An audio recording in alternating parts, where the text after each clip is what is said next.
Welcome to the channel, folks. My name's Shane. In today's video, we're checking out the Panasonic S5 full frame mirrorless camera. Now, just to let you know, this video is not sponsored. I purchased this, it came with this kit lens, the 20-60. I actually sold a couple of my Panasonic G85s off to get this, so whether or not that was a worthwhile investment or not, I'll talk about that throughout this video. But I'm going to put this through its paces in terms of video shooters, and if you're a photographer, probably go watch a different video. But if you're into content creation or you're thinking about doing some sort of filmmaking, this video will hopefully be for you. Here we go.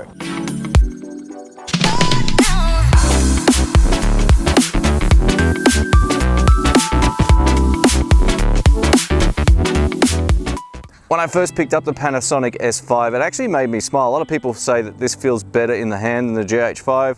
I don't actually think that's the case. The grip does feel really good. It's a lot more prominent. It really reminds me of the Olympus OMD EM1 Mark II, just in terms of its grip. For those who are coming from a GH5 or GH5S, you'll love the layout. You get your ISO, white balance, and exposure compensation buttons right on the top, which I really love.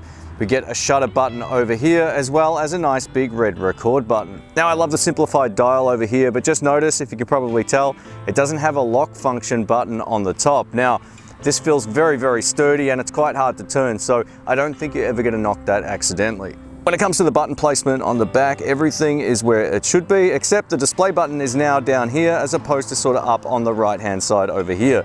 That's because now we get the dual SD card slot door on the side. It takes up the majority of the right-hand side of the camera. Hidden behind the viewfinder here, we get our focus dial from manual focus to continuous and single point autofocus modes. Now, I really only have two nitpicks when it comes to the feel of this camera. The first one would be the joystick. It feels very low and very cheap in comparison to that of the GH5S.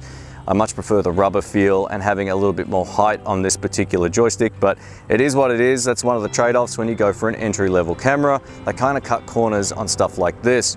I also don't like the fact that the autofocus options button over here is kind of recessed behind the actual dial. Sometimes it's a little bit harder to get to if you're coming from that of a GH5, but that's just a minor thing.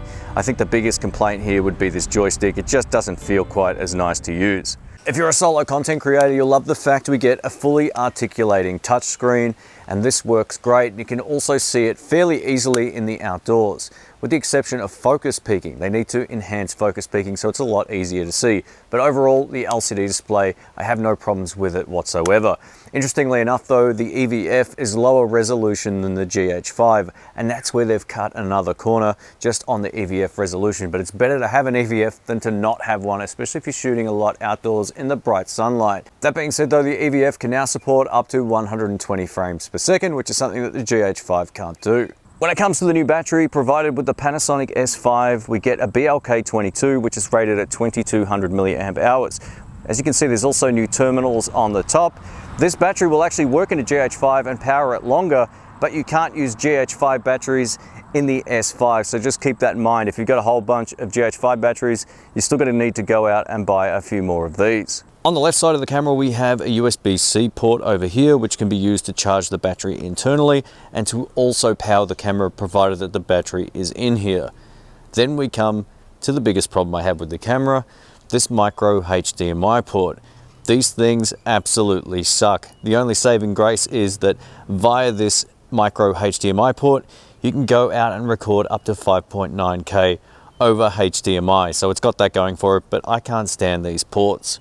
We also get a 3.5mm input jack and a headphone output for real-time monitoring. We get a good amount of dials and options for setting custom functions, and like all other Panasonic cameras, you can simply hold down a button to change that customization option. Now, one of the reasons you'll buy this over any of the Micro Four Thirds cameras is for this nice big sensor. So if you're going to be shooting in low light and you want decent stabilization, decent, not groundbreaking, then this would definitely be a really great choice. It's either this or the Sony A7C around this particular price point.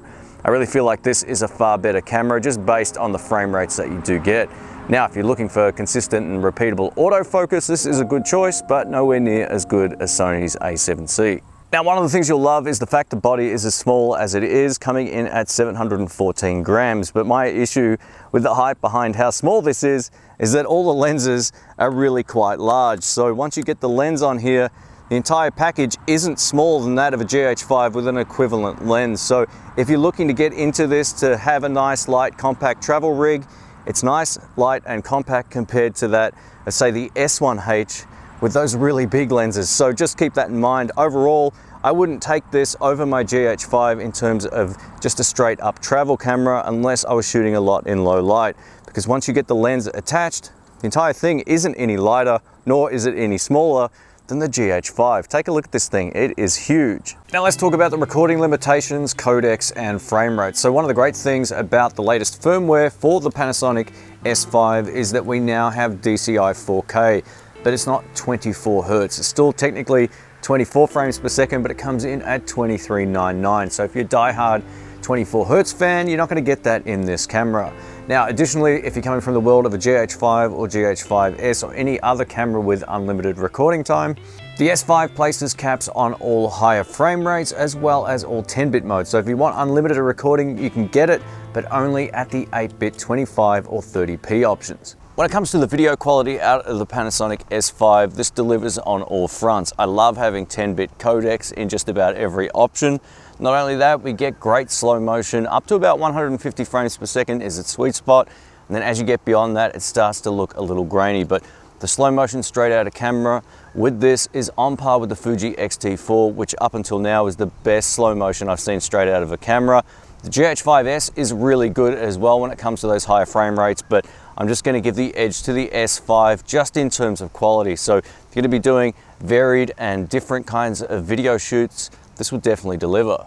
Now, I knew full well going into this that I would have an APS-C Crop in the higher frame rates, but I got to tell you, after using it, it's not that big of a deal. There doesn't seem to be a big trade-off when it comes to video quality. This APS-C Crop will also allow you to get an almost faux zoom in. I really like using this if I need to shoot something really far in the distance or if I get some product shots.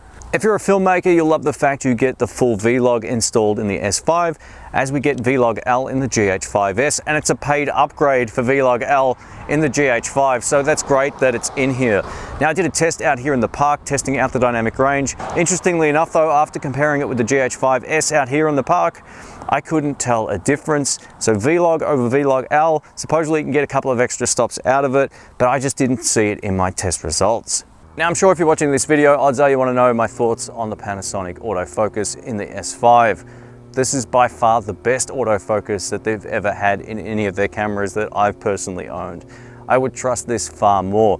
Now, you'll see a lot of tests where people are bobbing in and out of shot and all that kind of stuff, and unless you're shooting in that particular type of style, where you might be doing some skateboarding videos or something where, you know, there's a lot of fast moving things going on, then this won't be the camera for you. But if you're doing any talking headshots like this, I completely trust this far more than I do any of my other cameras, even including the GH5S. Now, one area mode is where you can set that box up, and it also has an addition of being able to detect a human, which I think is great as well. So that combination works really well. Right now I'm just using face detection autofocus, and one of the benefits of this now is that you can just trust it a whole lot more. It might not be perfect, but it's far better than it's been. I tested this for over an hour at the beach the other day, and I was shocked just how great it performed. It only really failed once, and sometimes once might be enough for some people to not want to go for autofocus whatsoever. But in situations like this, where I'm doing a talking headshot, and I might just be moving from side to side in the frame, as opposed to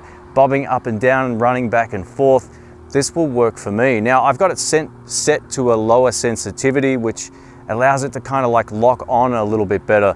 Now, if I wanted to do a lot of walking back and forth towards the camera, I would set the speed and sensitivity a little higher, but for me, this works really well, and it basically eliminates that background pulsing.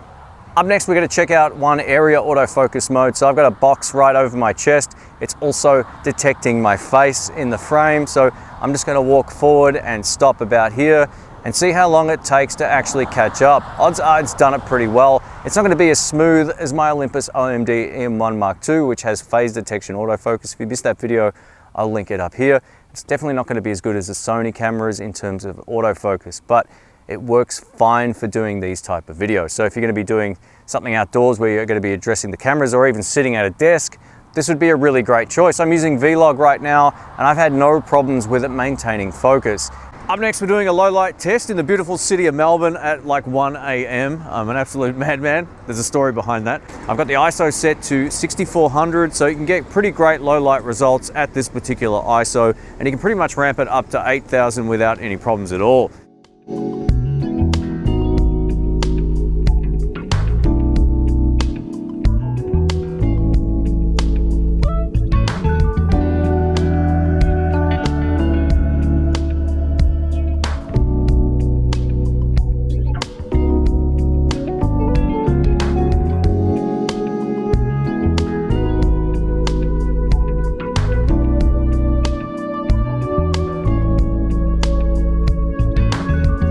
So let's talk about some of the pros and cons when it comes to the Panasonic S5, starting with the good. So in terms of image quality, whether that's 10-bit, 8-bit, 1080p, slow motion, or 4K UHD or Cine 4K, this gets the big thumbs up. One of the things I always love about Panasonic cameras is their video quality is always great. The color science also looks good, but in this case, the slow motion on the S5 is right up there with the Fuji X-T4, giving it the big thumbs up for anyone wanting to shoot in varied frame rates. So if you do plan on doing any type of run and gun filmmaking, this would definitely be a great choice. Another one of the great things about the Panasonic camera is their Cine V and Cine D profiles. A lot of folks also shoot in natural or a modified version of that to get great straight out of camera results. Cine V on this looks spectacular, so that's what I'm going to be using most of the time. And you've seen some samples of that in this video. It's also what I shoot a lot of on my GH5 and GH5S when I don't want to color grade any of the footage. It's just a really great profile. Now, if you like a sense of redundancy when it comes to filming, then you get those dual SD card slots. You don't have to buy any type of weird CF Express card or anything like that. Just plop 2 SD cards in and you'll be good to go. I love that. I don't want to get a collection of varied types of SD cards. So for me, this works a treat. Over the last week, I've taken a number of photos with the Panasonic S5, and I gotta tell you, it's really hard to take a bad photo. Simply point and shoot, and the camera does the rest. I love that, being more of a video guy than I am a photographer. So if you're looking for something that will take great photos without really having to be very complicated, this is an awesome choice. And now let's talk about some of the things I don't like when it comes to the Panasonic S5. The biggest one being this micro HDMI port.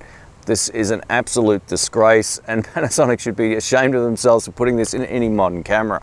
Now, if you're a filmmaker mostly behind the camera and you're shooting outdoors like this, it won't matter, but this renders it pretty much useless as a studio tool for me because I don't want to hook this up to an external monitor in fear that that port's going to break. It doesn't feel very reliable, and the fact that it doesn't have a full-size HDMI doesn't fill me with confidence using this in the studio.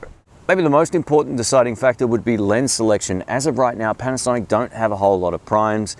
They don't have a whole lot of prime lenses that are also affordable. So if you're on a budget, the L mount definitely won't be for you, unless of course you want to go for the Sigma lenses, which are great, but they only work best in manual focus from the tests that I've seen online. Now, I haven't tested those. I've reached out to Sigma to see if they'll lend me a few coming up, just to do some tests with this new autofocus system that's in this camera.